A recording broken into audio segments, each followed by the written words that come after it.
Welcome back, everyone, to 1 Minute Recess, where we dive into the news, politics, and off-the-record moments shaping Nevada and beyond. My name's Annette Magnus. And I am Mayte, or Maria Teresa, and together we explore every week what really happens during those recesses, both on the floor and off the floor, and we go from political drama to cultural chaos and ask, what the fuck is going on in the world? So, Annette, let's get into it. Tonight, we have lots to go through on the recess rundown about what is happening here in Carson City, all the drama, all of the updates that are happening.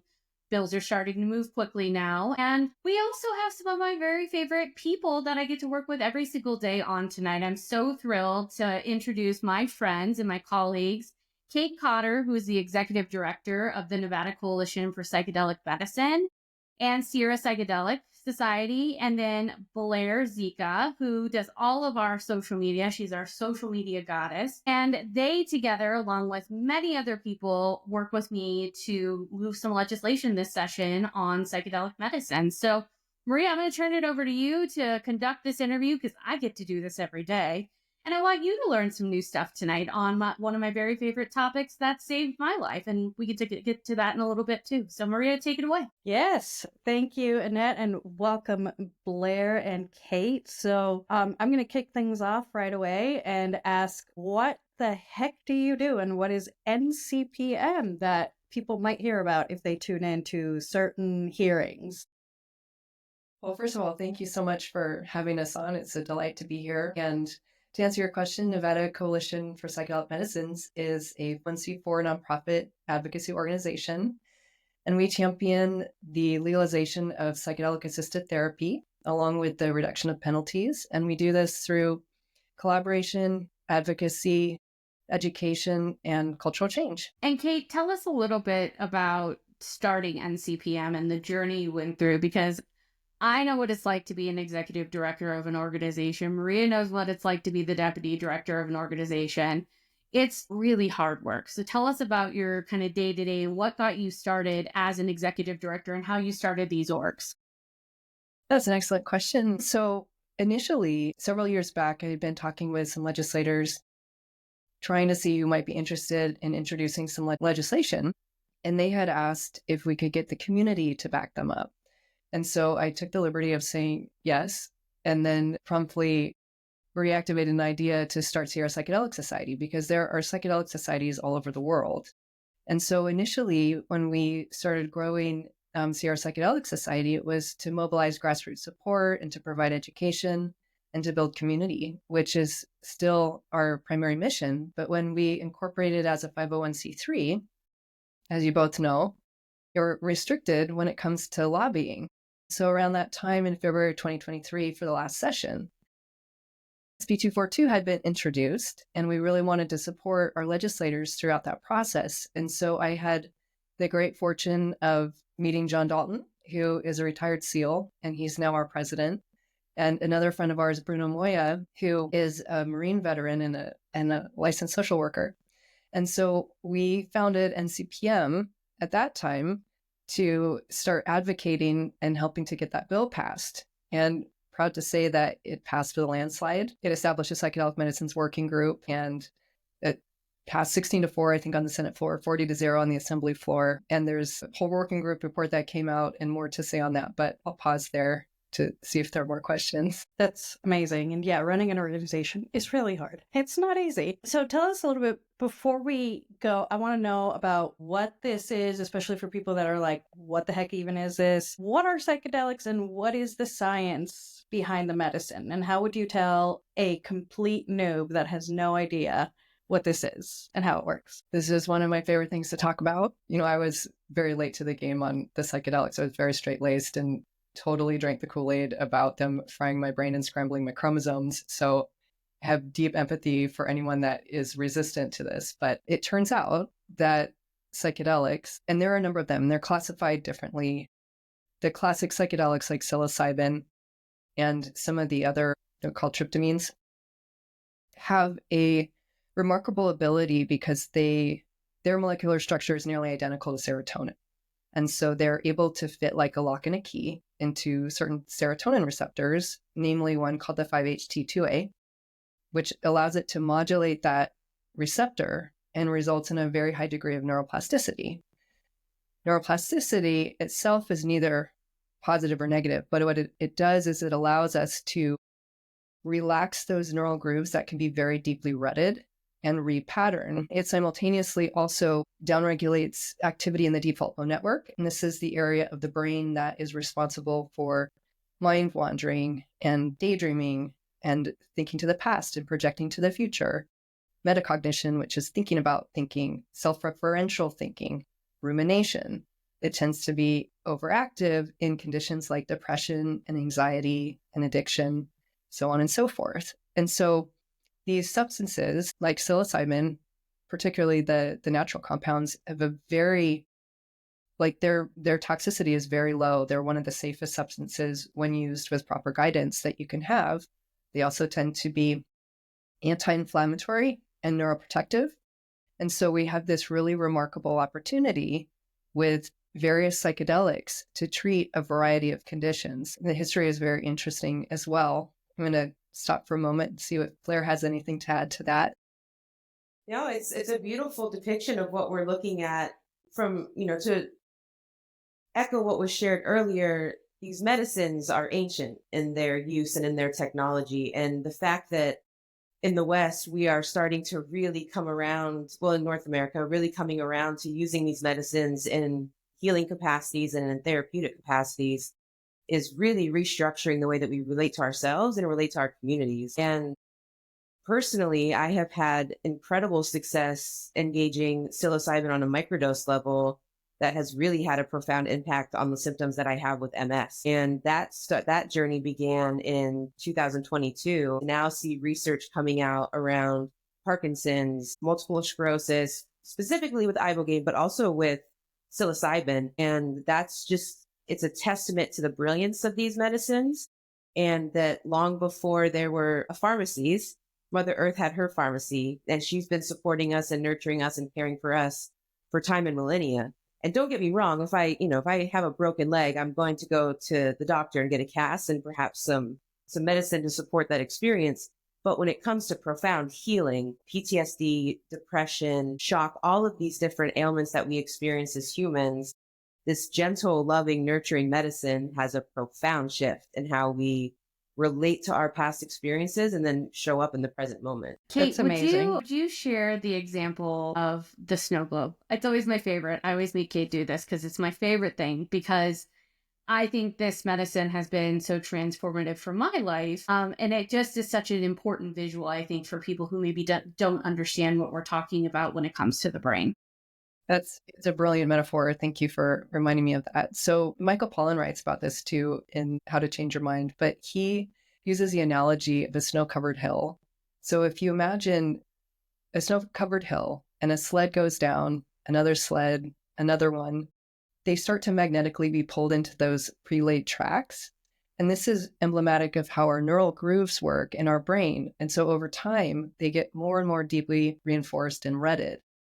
And introducing a psychedelic is what they call entropy. It shakes things up. So it's akin to like shaking a snow globe, laying a fresh coat of snow. It relaxes those grooves and allows you a chance to do some really deep work and to repattern. And like Blair was saying, the way that this looks like, we can talk about it from a neuroscience perspective. But for me, and the reason I'm so devoted and feel such a calling to this work, psychedelics have been the single greatest tool for my own healing and personal growth, spiritual growth. And when we're able to break out of these limiting beliefs or these constructs that we've been stuck in, it affects everything. It affects the way that we see each other or ourselves and each other, the stories that we tell ourselves and each other, how we show up in the world, our energy, what we're creating. It's huge. And so you can have decades and decades of talk therapy, and these modalities can be incredibly helpful. But unfortunately, our country and our state are facing a mental health crisis, and we're still battling an opioid epidemic. And here we have a problem where the conventional treatments are largely ineffective or failing. 30 to 40% of the population doesn't respond to SSRIs. They take 3 to 6 weeks to kick in. They have grueling side effects, very difficult withdrawal symptoms, and they tend to mask the symptoms and treat the symptoms as opposed to getting the core root. With psychedelics, there is an immediate effect. We don't have these same kind of withdrawals. We don't have the side effects. The safety is, like I was saying earlier, really remarkable, and it gets to the core root. And so you can have this really deep, profound healing and change when you're using it with the appropriate guidance and safety. And I think it's also really important to mention, because there's so much hype in the media, that this is not generally a one-hit wonder. It's not usually a magic bullet. This requires a lot of participation. It's like peeling back the layers of the onion. It's not something where it's safe for everyone, that there are contraindications and things you want to be careful of. For example, with schizophrenia and bipolar. And it's not to say that it's impossible. There's research going on, but we always say, out of an abundance of caution to be careful with certain things. And so, it's just a really exciting time that we're coming out of 50 years of prohibition and really being able to harness the last 2.5 decades of research. That's and amazing. I'll add to that, Congratulations. Before the Controlled Substance Act, too, if we want to get into the history.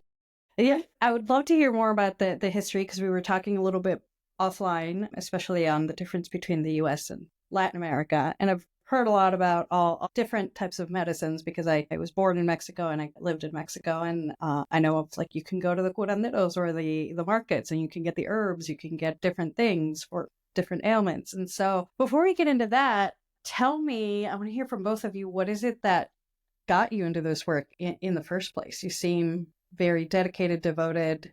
What got you into it on day one? I'll let Blair go with that. It's a beautiful question. And prior to what I call like my moment of initiation into my healing journey, I had engaged psychedelic medicines recreationally. And so I was familiar with them, but what I wasn't familiar with was the healing capacity when used properly with intention and in the right settings and with the right team. And so it will be actually 9 years on Monday, the 17th, where my partner, who was a Marine Corps veteran, chose death by suicide.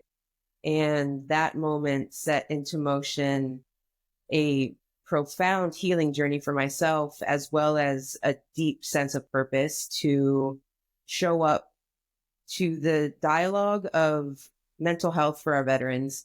And oftentimes our veterans endure incredible trauma while they're enlisted, and also enter into the military, bringing whatever childhood traumas that they have with them as well.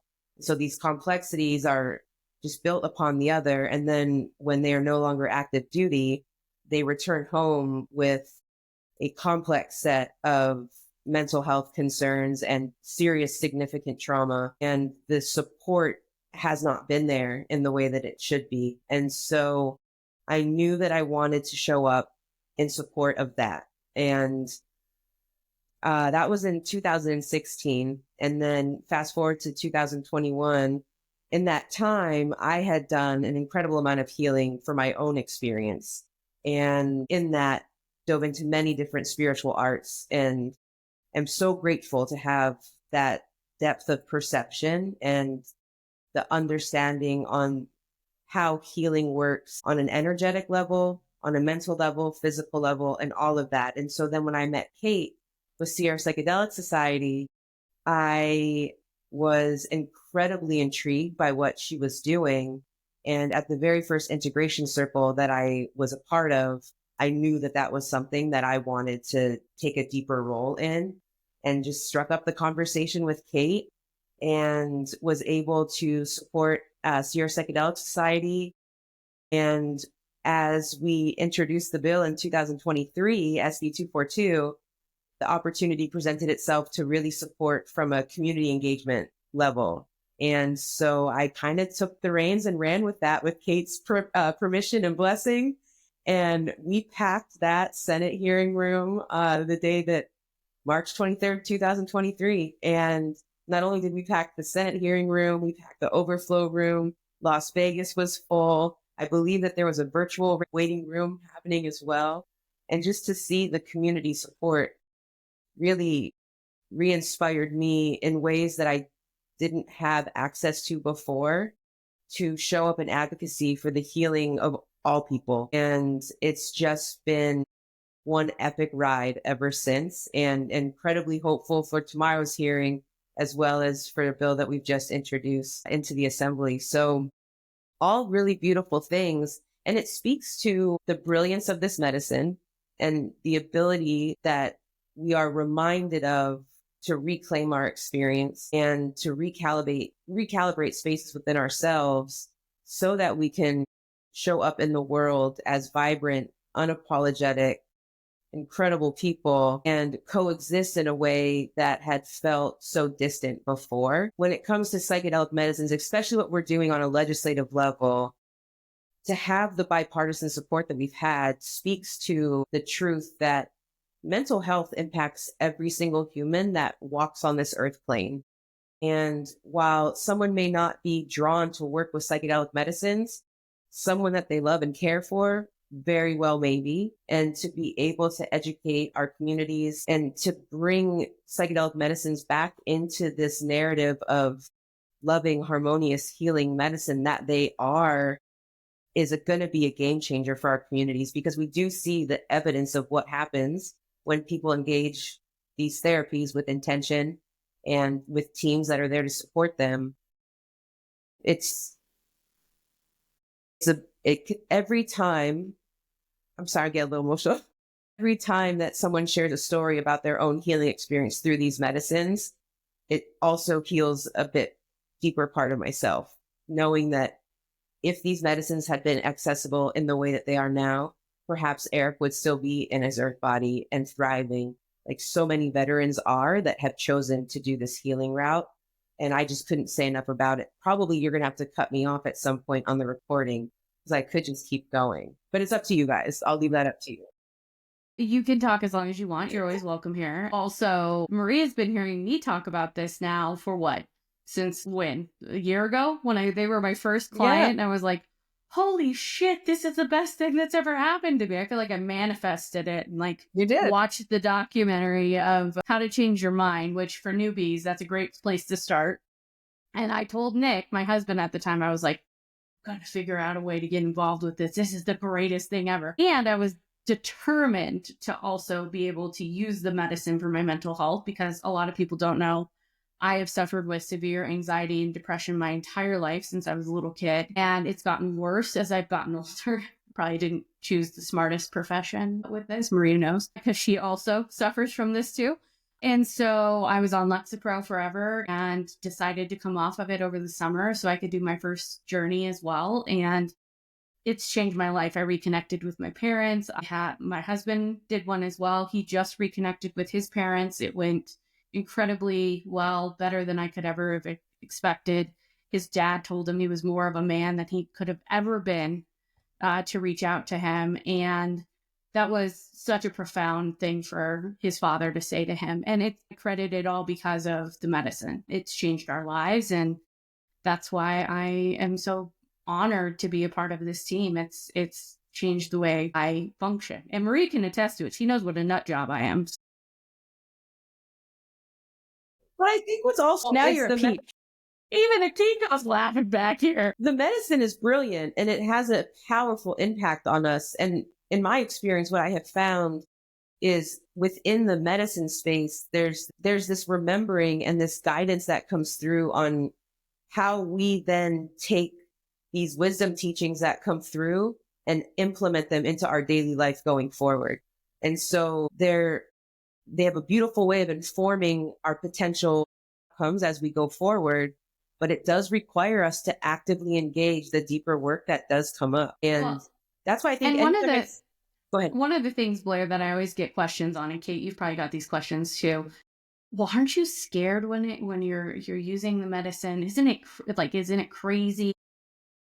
I never once felt out of control. I never once felt like I was in danger. That was a lot to do with like the set and the setting, which is very important. Kate will talk about that in a minute with our bills. But if it's done in a very controlled, therapeutic way, you don't feel out of control. I never once felt scared. I was a little nervous at the first time, but I felt so safe and like I was supposed to be doing this. I had dedicated my life to doing this. And so it was like the medicine kind of knew what I needed to get out of the experience. It was incredible. That's really beautiful. I'm very touched to hear, especially with Nick and his father. And I'm always... Yeah, that's new information for all three of you, I think. So Yeah. that just happened this past week. And Blair, thank you for sharing about your journey to this point, which is why we do this. I personally can relate very much to what Annette was talking about. For my entire life, I had severe chronic anxiety from birth. And then that was punctuated by these deep bouts of depression and led to unhealthy coping mechanisms that were very much taking a toll, and I was not winning the battle. And I had tried decades of talk therapy and different medications, and it was not working. So I had started learning about neuroplasticity and was doing everything I could with mindfulness and meditation to try to just shift my thought patterns. But it was when I started working with psychedelics therapeutically that was the game changer. And I would probably not be here today without it. And so when you have this experience, which I think I alluded to earlier, where like you experience this healing and you know it is effective and you felt like there was no way out without it, to know that that could be available to other people, it catalyzes a sense of just a deep, deep drive. And so I think what's particularly interesting is that we're trying to hold a number of different variables at the same time. There's a large portion of the population that still has a lot of resistance to this for the reasons we know. This might be a good time to mention what we were talking about earlier, where so Hoffman in 1938, he synthesized LSD, and that opened the doors to a lot of research that was happening throughout the 40s, 50s, and 60s. They were finding huge success with mental health conditions, with substance use disorders, 45% success with alcoholism, as they called it at the time. Treatment centers were getting 5 to 10%. And so in the mid 50s, mushrooms became a lot more known. There was a JP Morgan banker, R. Gordon Wasson, amateur mycologist. He went down, had a session with a now famous curandera, Maria Sabina, who later regretted this. He came back, published this full spread in Life magazine, caught Timothy Leary's attention, Harvard professor at the time. And as we know, Timothy Leary started a counterculture movement in the 60s, told America's youth to turn on, tune in, and drop out, which was very destabilizing for the Nixon campaign. So this all led up to the Controlled Substance Act of 1970, where Nixon put all the psychedelics on the Schedule I list, which means they have no medical value and a high potential for abuse, which just is not true. It's not accurate. But there is a very damning quote that has come out in years since. The journalist named Dan Bohm had quoted, I think he was the assistant to domestic affairs for Nixon, John Ehrlichman. And he said, the Nixon campaign of 68, the Nixon White House after that, had two enemies, the anti-war left and Black people. We knew we couldn't make it illegal to be either against the war or Black. But if we could get the public to associate the hippies with marijuana and the Blacks with heroin, and then criminalize both heavily, we could raid their homes, break up their meetings, and vilify them night after night on the evening news. Did we know we were lying about drugs? Of course we did. And so this was this very clear, calculated political strategy. And unfortunately, all the research was shut down for 50 years until the late 1990s, early 2000s, when Johns Hopkins started up psilocybin research. Prior to that, Strausman in New Mexico with DMT, which is fascinating too. But now we've had 2.5 decades with advancements in neuroimaging and EEG and thousands of studies showing the efficacy of these treatments and the safety. And so the reason I bring that up is because we're still in the process of trying to break down the stigma and the narrative. And the way that we need to do this is with respect and empathy, and to meet people where they're at, and to listen and to educate. And so the conversation has largely been centered around mental health, because that's the entry point where we can all discuss the clinical research and meet out in common ground. I'll go on the record of saying that psychedelics aren't just for people with mental health conditions. They are profoundly amazing for personal growth and evolution. But right now, we need to focus on how we can help people that really need treatment. And so that's why we're really excited for this session to have two bills, SJR 10, which is a resolution of Congress, which is urging Congress to allocate funding for research, to reschedule psychedelics, to enact protections for state and local jurisdictions, to try to expedite access. And then we also have AB 378, which was just introduced this morning, also with a whole lot of sponsors from both sides of the aisle. I think it has 8 primary sponsors and 16 co-sponsors. And this is a pilot program for veterans and first responders, an alternative therapies program. And so hopefully we can lay the foundation and collect research, which will allow us to try to implement an expanded regulated access program in the future. And we have Annette to thank for making a lot of this. Super stoked for this, Maria. You know my nerd. I was running around that building with Blair last week trying to get signatures with Glenn and Greg, who are our other lobbyists. So you know how it goes, Maria. It's been thrilling to watch. I do. I've learned so much. In your natural element for a good cause, Annette. Talking a little bit about, the history. I want to hear from both of you, but particularly Blair. We were talking offline about how you took a trip to South America, and we were talking about how, in South America, that many people travel to there. Can you tell us a little bit about sort of, that how long, not just in the US, this has been around and practiced, and how, other cultures and other places in the world, like South America and other parts, have kept it going and it's a part of medicinal practices in those cultures. It's a beautiful history that this medicine has. And what was so evident to me when I went to Peru was the relationship that the maestros, which are the facilitators, the medicine people, the relationship that they have built with the medicine specifically. And for me, in my healing journey, I chose to go to Peru to sit with the ayahuasca. And it was an 11-day experience, and there were 4 different ceremonies with the medicine over that 11-day period. And prior to my time in Peru, I had, for my own healing, done a 2.5-year journey through the Peruvian medicine wheel, through different shamanic healing arts. And so there was this reference and framework that I had. And to be in Cusco, in the sacred valley of Peru, where the lineage of teachings that I received birthed from, and then to sit with the medicine people who devote their life to holding this space for hurting people all over the world will come and sit with them.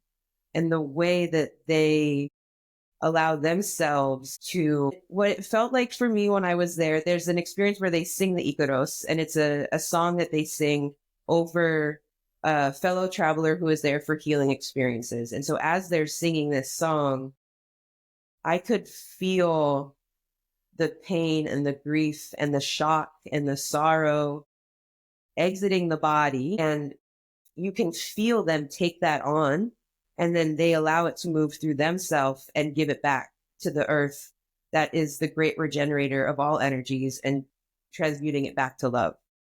And so to recognize their commitment to the medicine and what it means to be of hollow bone, so that they are truly a space holder, their dieta, their initiation to be a medicine person, is a 10-year experience in the jungle where they're communing with that medicine for 10 years without family, without other dietary foods. And they take in such a depth of relationship. And so then to sit with them and to witness this, and with the other people that were there was 15 of us that were present. I believe it was 15. It gets a little foggy.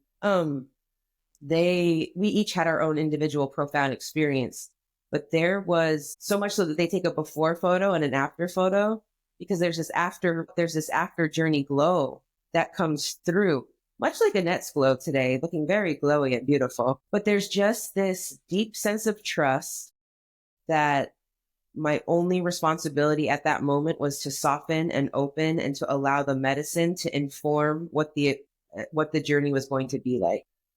And it was profound. from that experience, the integration came, and the integration was paramount to the embodiment of the healing that came from my time in Peru. So much so that it's, I was there at the end of 2023, and I have yet to step into a medicine experience because the teachings from my time there continue to come through. And I can't speak enough about the trust for the medicine experience itself, and then the empowerment that comes through to embody the teachings that come during the integration experience. So yes, it saved my life. I would not be here if I had not gone to Peru. I was actually living in Kate's backyard in an apartment. Dwelling. Yeah, I am a hiker, so you never know, but it was not in a tent. And I remember how destabilized I was at that time. And it was my time in Peru that absolutely saved my life. And then my decision to integrate that healing when I came home. And I'm grateful that I did, because now we're sitting in a time where these bills are a very real possibility for our veterans and our first responders. And to be around for that is humbling and an experience I will forever be grateful for. Thank you, Blair. Thank you. And we are happy that you're here, because we also get to hear about your awesome experience in Peru. I'm not jealous of. And I'm going to hear, Kate, why should the average Nevadan that is like, well, I'm perfectly healthy, I don't have a veteran in my family, why should the normal, regular Nevadan care about this bill and the accessibility to these medicines? Yeah, well, like Blair was saying earlier, mental health is something that affects every single human being. And so even for people that may not identify with having a struggle with mental health, they probably know someone, have a family member or a friend, or just a general sense of care for the collective well-being, to realize that this has the power to really be life-changing, life-saving, as evidenced by at least 3 people on the call today, not to mention many, many more that I've known. I've just seen firsthand how it can help, transform when it comes to these conditions and with addiction and so on and so forth. And so I think it really comes down to realizing that we have a really incredible opportunity with these treatments that are safe and available, and we want to make them accessible. So I think it comes down to education and helping people to understand and being really smart and measured about how we move this forward. But I feel really optimistic and confident that we are making huge progress in Nevada. I love that. Yeah, I'm pretty freaking proud of this. I can't lie. I'm super stoked about tomorrow's hearing. When this airs, it'll be Wednesday, so the hearing will have happened. But there will, so we don't get to talk about this, Kate and Blair, but there's another bill hearing coming soon. So people should be ready to rock and roll. And now is the time. If you want to get involved with us, there's a form on the NCPM website that we'll post with this podcast. And it's so that you can sign up to testify or sign up to share your story. And so I know we've been collecting a lot of those stories, but if you want to share your story, we would love to have folks listening at home get involved, share. You can do it from Vegas. You can do it from Elko. You can do it from Northern Nevada, anywhere in Northern Nevada. You don't have to show up in person. You can call in to testify. And we're super excited about that. So just wanted to plug all Blair's good work in particular. And also say, follow our social media, NCPM social media. We'll also put that in the chat on all of our different channels for the podcast. So this way, if you want to get involved with NCPM, you can definitely do that and follow them with our awesome social media. So I just wanted to plug Blair and Kate's good work here. So lots going on. Thank you. Our website is nevadacpm.org. And if you're interested in getting involved, especially in a community level, sierrapsychedelic.org is another great way to do it, our sister organization as well. Thank you both so much for having us on. This is incredible. Yeah, it's been Bree, you got any more burning questions you want to know? I do. Other than how do we get you more involved? I do have a question on, let's say there is a person out there that doesn't have an Annette or the 3 Musketeer women here. How do they not just get involved and help advocating for it, but potentially either for themselves or a family member or a friend who needs it, actually get this kind of help? What in Nevada or anywhere, how can they do that? How can they find it? Well, the dilemma we have is that because of the legality in the Schedule 1, it's not legal to be doing any kind of psychedelic assisted therapy. And that's why we're working so hard to change the laws. If there's anything that someone else can add to that, unfortunately, it's quite limited. From Yeah, an I mean, educational standpoint, Kate has referenced Sierra Psychedelic Society, and that's a good place to come to just gather information and to learn more about how to engage these medicines. And most likely, until things start to shift on a legislative level, hopefully this very soon, traveling out of the country to engage these experiences. But the information is there, the community is there, and to build the knowledge and to build the where there's knowledge, there's a sense of comfort in engaging these types of medicines, because if it's the first time someone is about to, there are a lot of complexities that start to come through, especially with so many shared stories out there now. And so to educate oneself is paramount. And through that experience, different opportunities outside of the country, and then hopefully very soon inside of the country. Well, Oregon and Colorado have also legalized. So if you're willing to travel, then that's available. And there's also 24 cities and 2 counties that have decriminalized technically lowest law enforcement priority at the local level, where it might be safer to try to seek some help with that. yeah, just to put a bow on that question, Maria, I just want to be like abundantly clear. It takes immense privilege right now to be able to access this medicine. And I had to break the law to do it. And that is insane to me that I had to physically, and my husband had to physically break the law to access medicine that has been available for centuries to many different people. And so in this country, we have a lot of work to do when it comes to all of our drug policies, but especially these types of drug policies. And so that is why we have the resolution encouraging Congress to take action, but also that is why we have the pilot project to show that the sky doesn't fall if you give people access, regulated access to these medicines in a controlled setting, in a controlled environment for medicinal purposes. And so it should not take money. It should not take sneaking around like I had to do privately to have access to these types of things. That is insane to me, that to access a medicine like this, I had to break the law. Just straight up, I had to break the law. And I'm also not going to shy away from telling people that I had to do that to actually work on my mental health, because Kate talks about this all the time. For so long on the Lexapro, I was simply masking the symptoms of my depression and my anxiety.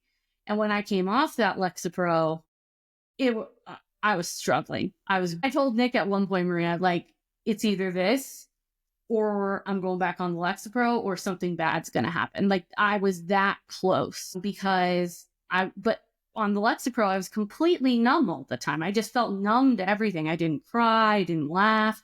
And that's just not who I am. And I'm an Italian. I have a lot of emotions. Like, I like to share emotions. And that was not where I was at over the summer. And I had had enough of it. And so I had to go seek out treatment in Vegas to try and figure out how to deal with this. And people shouldn't have to go underground to do this. We should have medical facilities available where people can affordably seek this treatment. And that's, I think, my end goal with my talents here. Well said, Annette. Heck yeah. Heck yeah. And with that, that's why regular people should care. Because that's, if you don't, especially in this economy where you can barely buy eggs, there's probably lots of people who could benefit from this that can't even go to Colorado or Oregon, much less another country. So why not just make it accessible in our own backyard? So Just Blair, Kate, one more pitch for the bills that are coming up. Talk to us about how people get involved. Talk to us about how people make their voices heard and what we need from them right now. Well, one of the things that you can do for SJR10 is to go to the Nellis site and go to the opinion poll, which is in the upper right corner of the window. You can also find your legislator and call or send them a letter showing your support. You can send in testimonies, particularly coming up when we have the hearing announced for AB 378, coming out in person to show support in the room, sending in testimonies, calling your legislators, doing the opinion poll. Please feel free to reach out to us. You can contact us through the socials at Nevada CPM. The website, as we said before, is nevadacpm.org. info@nevadacpm will send us an email. We would love to connect with you, and we would love to have you get more involved. And again, if you wanted to be a part of the grassroots support, you're mobilizing the community through Psychedelic.org. And we have 15 integration circles a month, a monthly meeting, which will be coming up on the third Friday of the month, the 21st. We have 1 to 2 breathwork sessions a month, workshops, trainings. There's a lot of resources, and we would really enjoy getting a chance to know you. So I hope to hear, and feel free to jump in, Blair. I'm just going to echo everything you just said. It's an incredible community that we have between the two organizations that work so closely together. Come down and support. Come tomorrow, sign in, see what it's all about. Well, it won't be tomorrow when this airs. It'll be yesterday. You gotta produce the whole thing, all that jazz. Oh man, how funny though. My brain was going to go to some interesting places, but for when we have our Assembly Bill 378 and to come out and support, I have a feeling it'll be very reminiscent of March 2023, and all of the progress that we've made since then is just going to continue to move forward. And the power of our belief with all of this has been sensational. Very much like you joining NCPM, Annette, and just knowing that you wanted to be a part of it. These deep beliefs of knowing that what we're doing is making an impact continues to manifest that reality. And we're going to continue to see beautiful progress made in this. And I look forward to being a part of it with all of this. Can we brag about your social one more time, please? Yeah, do it. Well, our social is awesome. Sorry. Blair is a digital marketing wizard. I'm like, you brag about the work you do, Blair. She's like, it's creative, right? Communities, I think, relate to each other through the art of telling stories. And when we can connect over shared experiences and shared stories and really feel into the humanity of it all and engage over life-saving initiatives like this one, we can't help but be inspired by that. And social media is one avenue to be able to do that. But to have that creative outlet is also such a testament to the spirit of the medicine of psilocybin in and of itself, because it calls forward this unapologetic freedom to be expressive in very creative and beautiful ways. And to translate that to social media, to meet an audience that is still unfamiliar with these medicines has been incredibly humbling and something that continues to expand across all beliefs, all socioeconomics, all of it. We just are coming together over this, and social media is one avenue for that. And the way that we have, national support at this level, we work with organizations all over the United States. And that's a beautiful thing to come together over this medicine. So yes, check out our social media. We love to engage with you there. We try to keep it as updated as possible with all the latest information. I think we're doing a pretty good job, but to see everyone in person is really what's going to take. It's what's going to show that not only do we personally believe in this medicine work, but we believe so deeply that we're not just going to talk about it with our friends. We're going to show up and advocate for it within our legislative community. And to take a stand in that way, I think, is badass. And that's what we're doing. Thank you both for being on. I am so appreciative of you spending your evening with us. Thank you for teaching us. Maria, you want to wrap us up on this segment? Yeah. So thank you for everything that you've taught us here, that you're doing offline. We are going to I wrote down all of the different helpful information, helpful links, so that my ADHD brain can remember what to do post editing me. Remember what to link, because, this is for, many people, this is probably a lot of questions still left or curiosity still left, and we want them to get involved, especially this session around. And if you're curious about what the heck something is, a legislative hearing is the perfect place, because you get to hear from people like our 3 lovely Wonder Women that are working on this, because they get to tell you all about it and people get to ask questions. Sometimes legislators ask stupid questions, so you can tune in for the fun, especially if Ira Hansen's involved. Just kidding. But thank you so much for everything. Thank you for spending your time. Or let that wash over you. No way. See, this is how plugged out I am. That is amazing. No, Good job, Ira Alexis Hansen. and Ira Hansen are big proponents of this, Maria. Let that wash over you. This is monumental shit here. That is monumental. That is monumental. Oh, yeah. Retract my statement because it won't be any Hansen. It is bipartisan support on this thing. So it's, That is amazing. we're working on everybody in this building. So very proud of that. All right, Very, guys, very thank you proud. for hopping on. Kate, Blair, it's been an honor. And we'll talk to you soon after the hearings. I appreciate you. Thank you so both much. This was a great time. Absolutely. Have a good evening. Thank you. Take care. Bye. Bye. Well, now you get to see, Maria, why I'm so obsessed with this whole situation. I love this topic, and it's one of my favorite clients that I work on. That is so cool.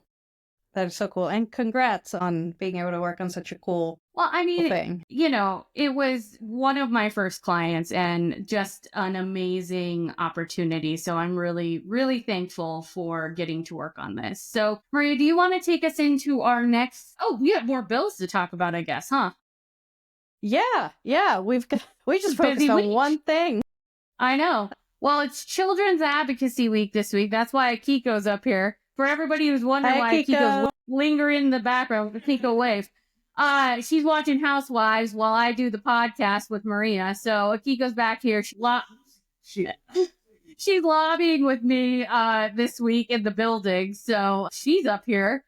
We've been lobbying on all of Moms Rising activities and bills. We're tracking paid leave bills, childcare bills, early pre-K bills.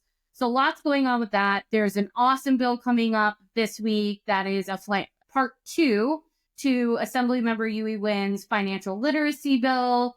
We have a couple other bills that we've been watching that are coming up. Obviously, the psilocybin bill, SGR 10, which is Senator Rochelle Wynn's bill. Things are starting to fly now, Maria. We're really starting to see things come up. Next week, Assemblyman Yui Wynn has a bill to put a student on the actual school board, which I think is a great idea. And I think we should have had for a long time because the student voices are often left out of the conversation. So things are starting to move now. We're starting to see bills come out. That bill deadline for introductions is coming up, I believe, next week. And so next week is also ANHPI Lobby Days. So there's a lot of lobby days coming up. Obviously, we have grassroots lobby days coming up.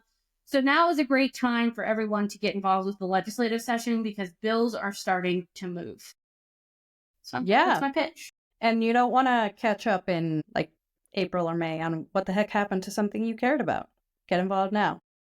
Well, and also with the federal government and all their shenanigans, it's really important for you to pay attention because if any federal cuts happen, it's going to impact the budget. So we were talking to a legislator this morning and she was like, I pulled all my bills with fiscal notes. So we're going to keep hearing that from legislators. So yes, it's depressing, but also you still need to tune in because the federal government is still planning to cut stuff, which is not. Don't know what to say to that. Cry. That's what. You ready for the local look? Yeah. All right. Two of let's your go into favorite it. things. I can't wait to talk about this one. So we've got two amazing I love that she's subjects. back here commenting as I cackle like a witch. So we've got CCSD. We'll talk about that later. But man, Bally's pulls plug on earnings call as stock plunges. Sounds like the White House over there. Things are going down. Numbers are not looking good. Revenue's down in the fourth quarter. Imagine that, Maria. It's like we told them this would happen. It's weird. Kind of like another stadium we told them this would happen to. What? So let's give them context. Let's give them context on what the heck is this all about? Bally's earnings matter. Well, last session, friends, the Nevada legislature decided to pass a cockamamie bill, which gave tax credits to Bally's and John Fisher and his A's at the time. This would build the baseball stadium. Well, the problem with this is the Bally's it's their land where the Tropicana was. And that bill created a special tax district for them to develop all of the land around the baseball stadium. So they can develop the baseball stadium with the tax credits, but that land is not paying any taxes right now. And what will end up happening is if this these earnings don't come back here soon, which they're not going to because the economy is tanking thanks to Donald Trump, what we're going to see is the rest of that tax district, the hotel, the shops, all of this nonsense that they told us they were going to build it and they will come. It's not going to get built because Bally's doesn't have any money. And that was supposed to be the infrastructure that was going to pay back those bonds and pay back the public money to finance the stadium. So guess what, everyone? Guess who's on the hook? Guess who's on the hook, friends? Yes. If they The can't Nevada pay back those taxpayers. bonds. It's Clark County taxpayers. It's actually specifically Clark County taxpayers that are on the hook. Yeah. Yeah. It's So go look, amazing. everyone. It's amazing that, I distinctly remember us, many other concerned people testifying, look at COVID and what happened. What if something catastrophic to the economy happens again and there isn't money coming in? Who foots the bill? And I remember certain economists, and we know who we're talking about, saying, COVID was once in a lifetime. Nothing like this is ever going to happen again. Okay, Jan. Maybe not COVID, but Trump Bird flu. 2.0. Hell, measles at this point. We don't know. We live in the goddamn end of the world. We don't know what's going to happen. We should not be building a stadium with taxpayer dollars. 25. And So Steve, also, I believe for a stadium you need steel, which there's a 25% tariff on steel. I believe you need steel for that, right? Yeah, we're not going to make it out of wood from like a Joshua probably tree. some aluminum too, because there's tariffs on Also has a- aluminum too. Yeah, Yeah. and they're going to make it. They're going to make it on the cheap. So a lot of that is going to come from, sorry to say, China, and that has. There's like tariff every day on China. So how are you going to build it? And you have no money. Well, and the stadium authority keeps saying that the stadium's starting in June. Like, it is starting in June, no matter what, we are starting the stadium. First of all, I'll believe it when I see it. I drove past it the other day, it's just little mounds of dirt. But even more than that, if they can't build the stuff around it to pay for those bonds, not only is it going to be more expensive to build because of the tariffs, because of the economy, because of Donald Trump's inability to lead anything, then it's also going to cost the Clark County taxpayers, who are already out money because the economy is so bad now. We knew it was a cockamamie scheme. We said it was a cockamamie scheme with Allegiant, and they said, oh, nothing will ever happen where the economy shuts down and the room tax won't be coming in. It literally shut down for 2 years, friends, and the room tax didn't come in for almost 2 years. And that stadium had to be billed back by the county. They had to build back in for the shortfall. The same shit's gonna happen with this, but worse. This is a worse deal. And what I hate about this debate is that many people that either don't know or are snake oil salesmen calling themselves economists saying that, things will recover, the economy will recover, and things will be fine. These basically loans from the taxpayer that if they don't get paid, we pay, are like 30 years, 35. Like, it takes that long to pay off a stadium. It's a huge investment. Do you think the Raiders are going to stay here for 30 years? They're not. Do you think how the many Yankees cities are gonna stay here that long either? Come on. No, so many cities that have, like St. Louis, for example. The city of St. Louis is paying for the stadium the Rams played in. They're going to have to pay that for years. The taxpayer, the people. And remind everyone where the Rams play now? Los Angeles. 1 out of 2 teams. By the way, this is why I love my old hometown of San Diego, because they told the Chargers to shove it when a similar scheme came up where the Chargers were like, well, we need a new stadium and a new convention district for San Diego because everything's old and trashy. And people in San Diego were like, move, you suck anyway. And they left. And guess what? Comic-Con is still in San Diego. Weird. The whole thing is just, it was a bad scheme to begin with, and we told them so. And every time I see an article like the one that I see here, I cackle like a witch because it's the funniest thing I've ever seen, because we literally told them so. And the difference between this and the film studios, I think it's important to note this. I don't love public money, public dollars going to billionaires and corporations. I just think that's a bad plan. But at least the film studios have a plan to pay it back and also invest in jobs and apprenticeships and union jobs that are long lasting, good paying with good benefits, and they're going to be investing in our education system. That makes a difference here. The A's are not going to do that. The Raiders are not doing that. And the average can't even afford to go see a Raiders game, even though they're one of the worst teams in the NFL. So the average person is not going to get anything out of the A's, who are also terrible, and the Raiders, who are terrible, being in this city or in Vegas.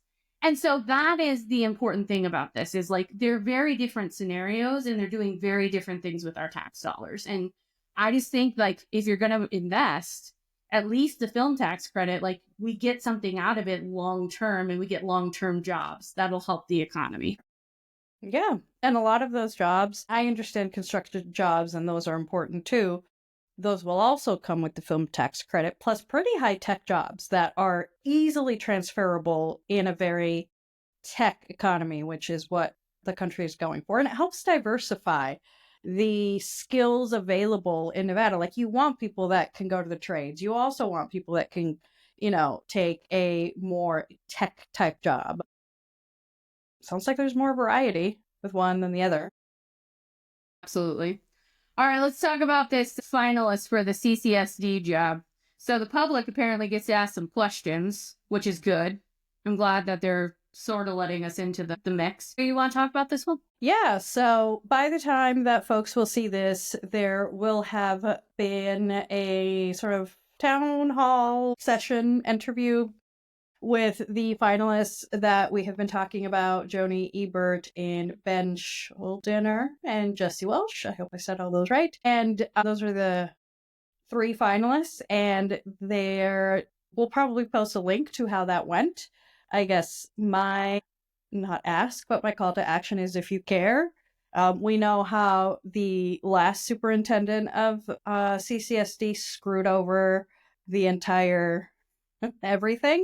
So listen in to their answers, because I think hearing from the public is probably more important than a back and forth with trustees or a report or anything like that, because the public is who has been pissed about how the school district has been run and has a lot of questions and wants a lot of answers. So we'll put the link in the notes and tune in. And if you don't like certain things, get involved, go to trustee meetings.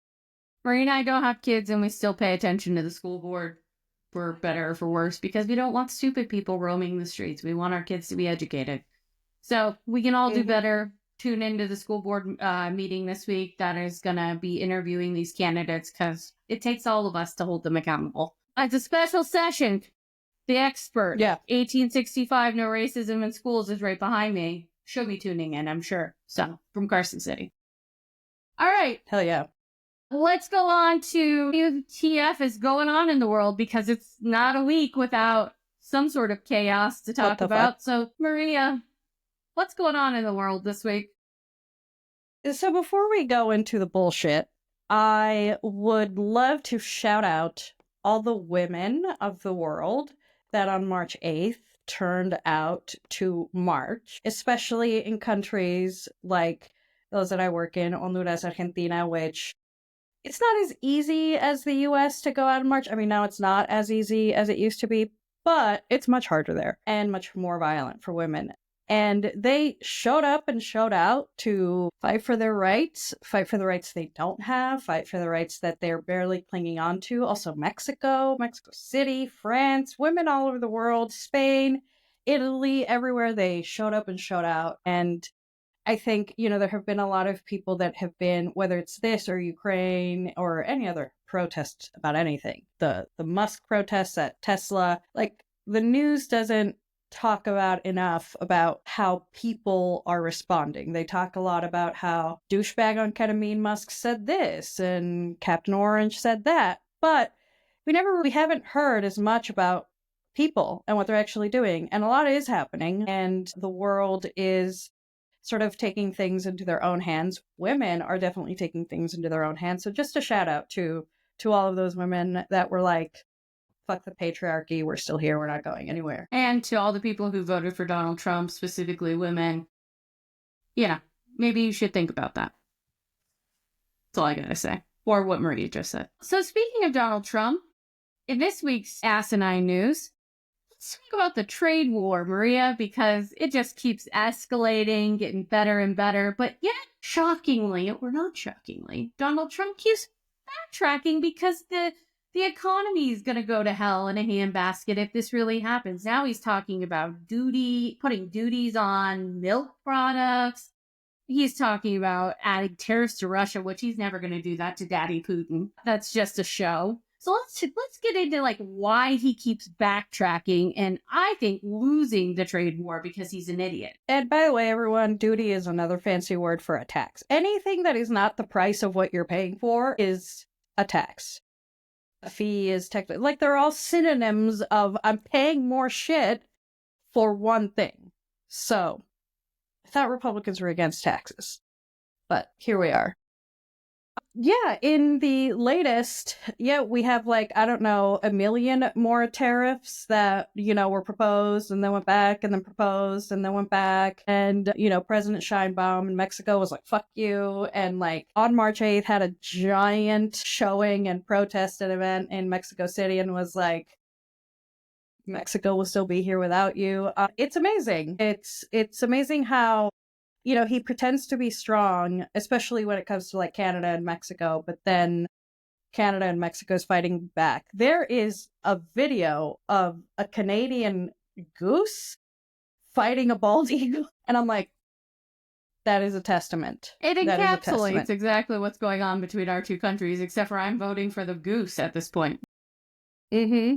Yeah. Listen. Yeah. I'm rooting for Canada and all of this, and Mexico, and frankly, China at this point, because I'm like, well, whatever. It's only Donald Trump. It's everyone against us and Russia at this point because we're in cahoots with Russia. Only Donald Trump would make people be like, I'm on team Xi Jinping on this one. And he's not authoritarian, but when 100%. It comes to trade war, I'm like, yeah, you're never going to catch me. When I'm in team Shein for Shein charging customers the 25% shipping, we got a problem. We've sunk really low.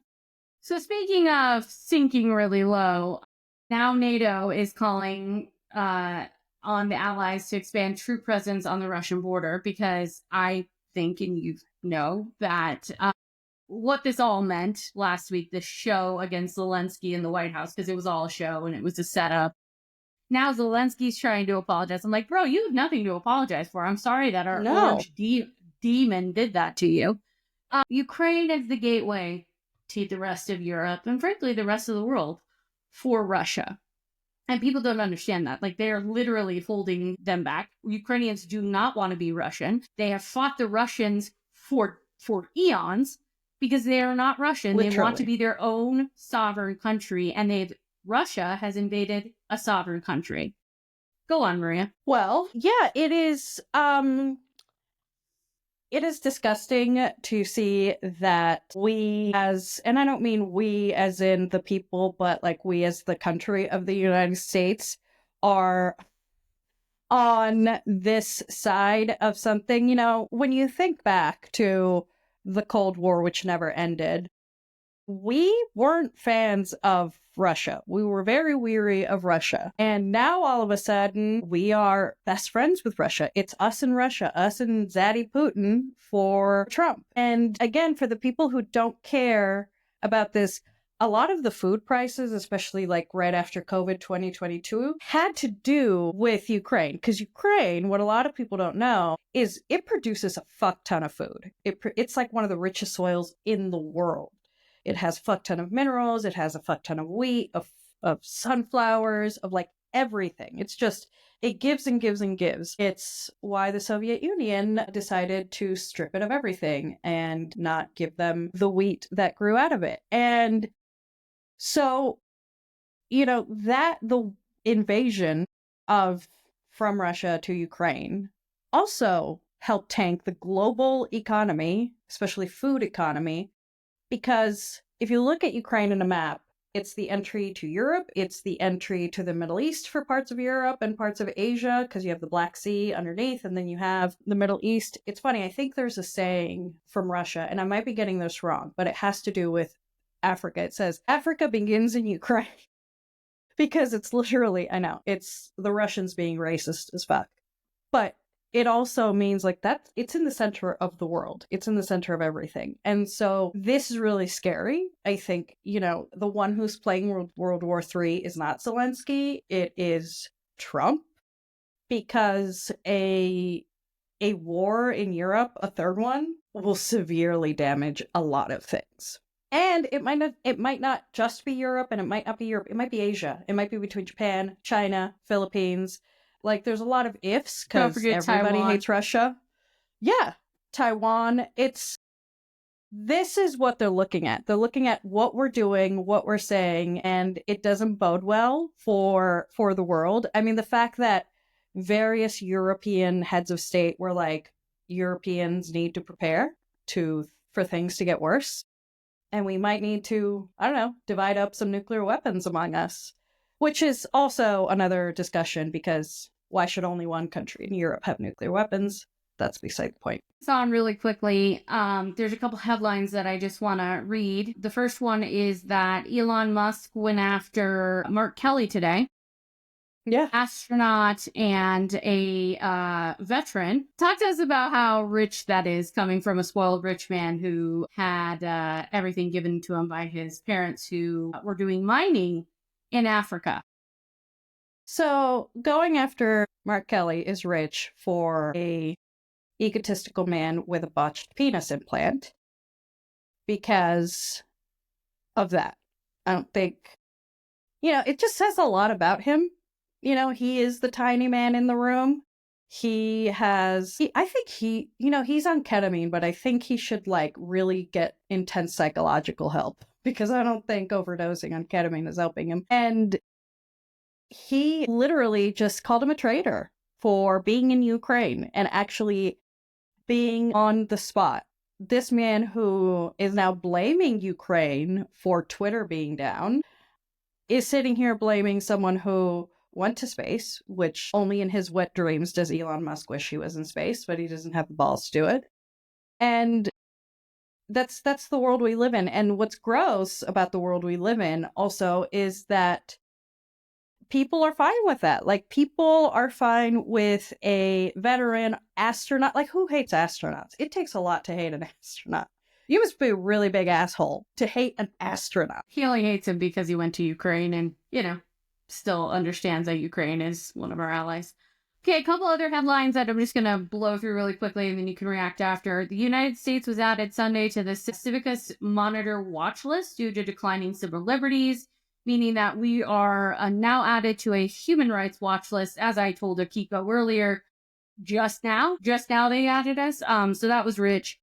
In addition to that, the stock market continues to fall at a rapid pace. So if any of you are like me and would like to eventually retire, you're not going to have Social Security. You're probably not going to have a stock market, thanks to our dear friend Donald Trump. And finally, the USDA cancels $1 billion in local food purchasing for schools and food banks today. So that's a new one that just hit the news waves. So now we're also not feeding school children or poor people. So that's going to be where we leave it. Maria, any thoughts on those things? Such a crock of shit from an orange Cheeto. And Are we great yet? Are we great now? Because that doesn't sound great to me. Are we great yet? No. He keeps We are telling not us, great. Are we great? Okay, speaking of these things, hot takes and headaches, take it away. Boy, with all of that, my headache has been Mr. Elon Musk himself. I mean, how is it that, and I'm going to link it to men and women and the double standard, about how I would love to see if Elon Musk was a lady and she was this high-tech CEO, which probably wouldn't happen, and got her hands all in the government and was everywhere.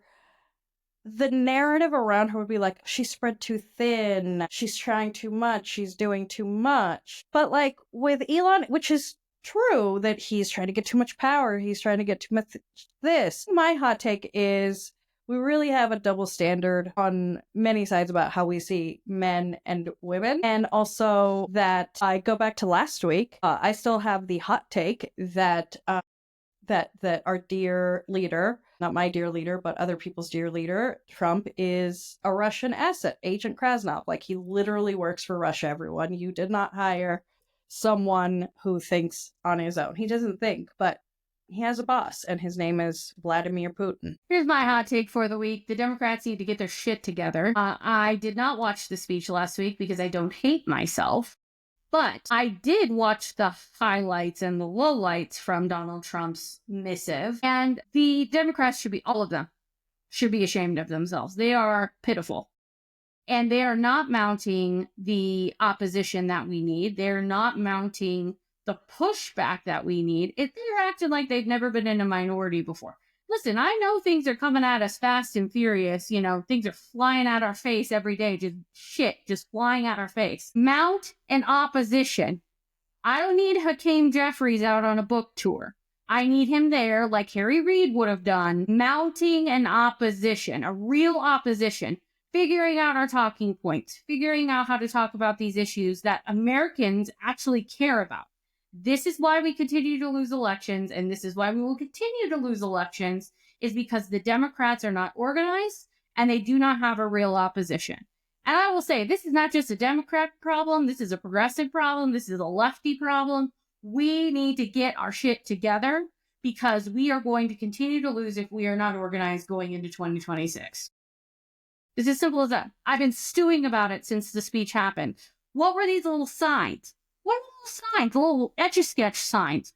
Are you kidding me? That's all you got? At least Al Green, did something. He really did something. Like, he's the only one I'm not irritated with. I was like, oh, well, thank you, sir. But the rest of them were pitiful. Absolutely pitiful. Why y'all didn't walk out with Al Green and stand together is fucking beyond me. Pitiful. Let an elder be taken out after mounting an actual opposition. What are we going along with this bullshit for?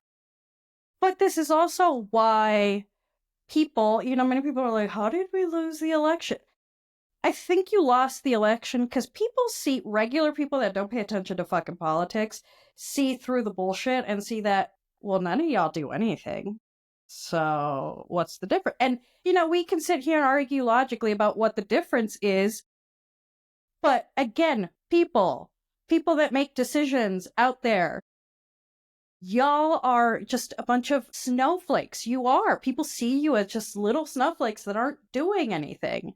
And honestly, people don't want weakness in their leaders. And also, we're being far too nice. We need to get a little mean, like Regina George liberal said. I agree with you on that last point. Never in my life, when we were in the minority in 2015, Maria, we were not nice. You don't be nice to the opposition. I don't need to break bread with you. And when you are in that position, I am no longer in that position. Those positions have been assumed by other people. I expect them to bring the same energy you and I brought for 10 years. Bring that energy. Hold them accountable. Hold Democrats accountable. Hold Republicans accountable. Hold each other accountable. Actually do something. Don't just phone it in every day.